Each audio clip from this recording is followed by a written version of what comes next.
Selection online coaching से भी हो रहा है, ऑफलाइन कोचिंग से भी हो रहा है। टॉपर्स तो दोनों से निकल रहे हैं। तो इसमें कोचिंग का रोल है या फिर स्टूडेंट के रूटीन का?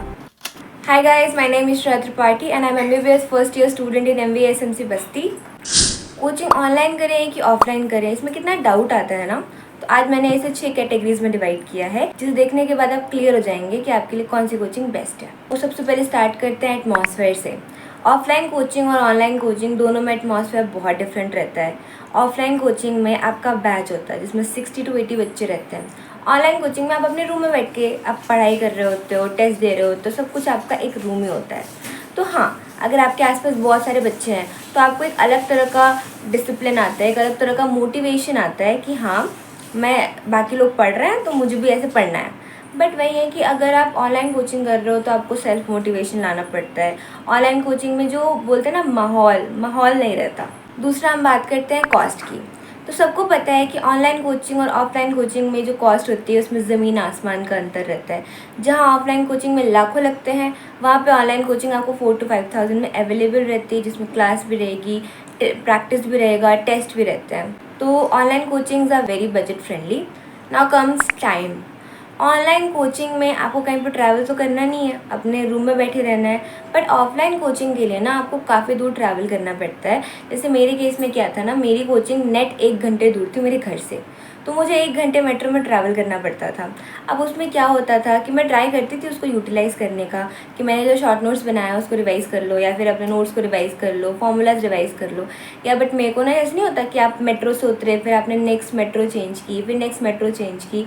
तो मेट्रो चेंज करने में ना आपका टाइम जाता है, आपका डिस्ट्रैक्शन बहुत आएगा उस टाइम पे, आप पढ़ नहीं पाते हो।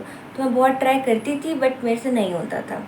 तो वो ना मेरे 1 घंटे आने का और मेरे 1 घंटे जाने का वो पूरा ही वेस्ट होता था, और उसमें थकान भी बहुत हो जाती है।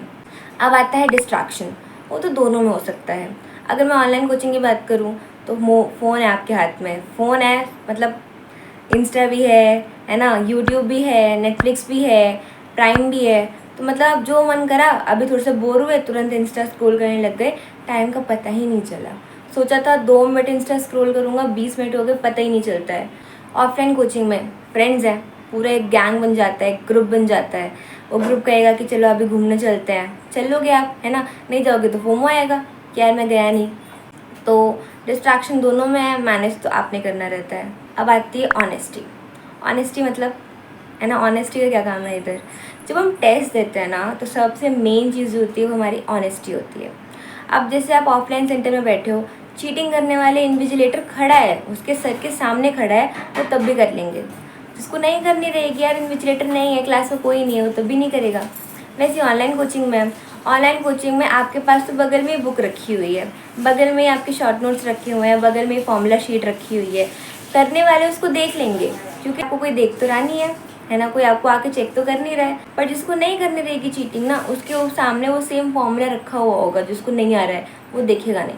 लास्ट आता है डिसिप्लिन। जो मैंने पहले चीज़ें बताई, एटमॉस्फेयर हो गया, डिस्ट्रैक्शन हो गया, ऑनेस्टी हो गई, ये सब मैटर नहीं करेगी अगर आप में डिसिप्लिन है तो। डिसिप्लिन रहेगा ना तो आप चाहे ऑनलाइन में रहोगे चाहे आप ऑफलाइन में रहोगे, अगर आपका एक गोल है कि मुझे क्रैक करना है, मुझे डॉक्टर बनना है, मुझे मेरा एम चाहिए, तो फिर आपके लिए कुछ मैटर नहीं करेगा। अगर आपने सोच लिया है कि मुझे ये चाहिए तो आप वो ले कर रहोगे।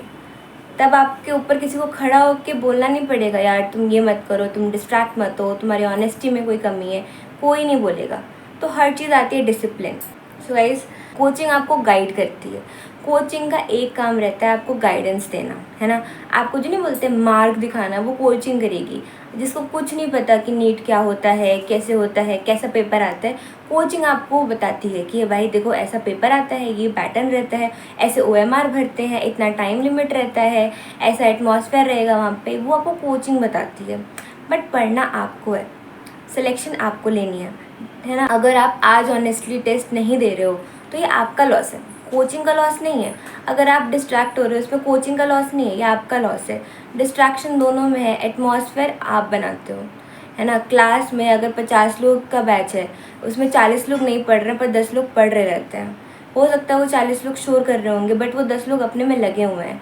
वही अगर पढ़ने वाला इंसान है तो वो अकेले रूम में बहुत अच्छे से बैठ के पढ़ सकता है। तो इसलिए कोचिंग का रोल नहीं होता। आप अपने हिसाब से आपको जो अच्छी लगे, जो सूटेबल लगे, जो आप अफोर्ड कर पाओ, वो वाली कोचिंग ले लो आराम से। पढ़ना आपको है, मस्त पढ़ो, अच्छे से पढ़ो। सो आज के लिए बस इतना ही। Bye bye, all the best.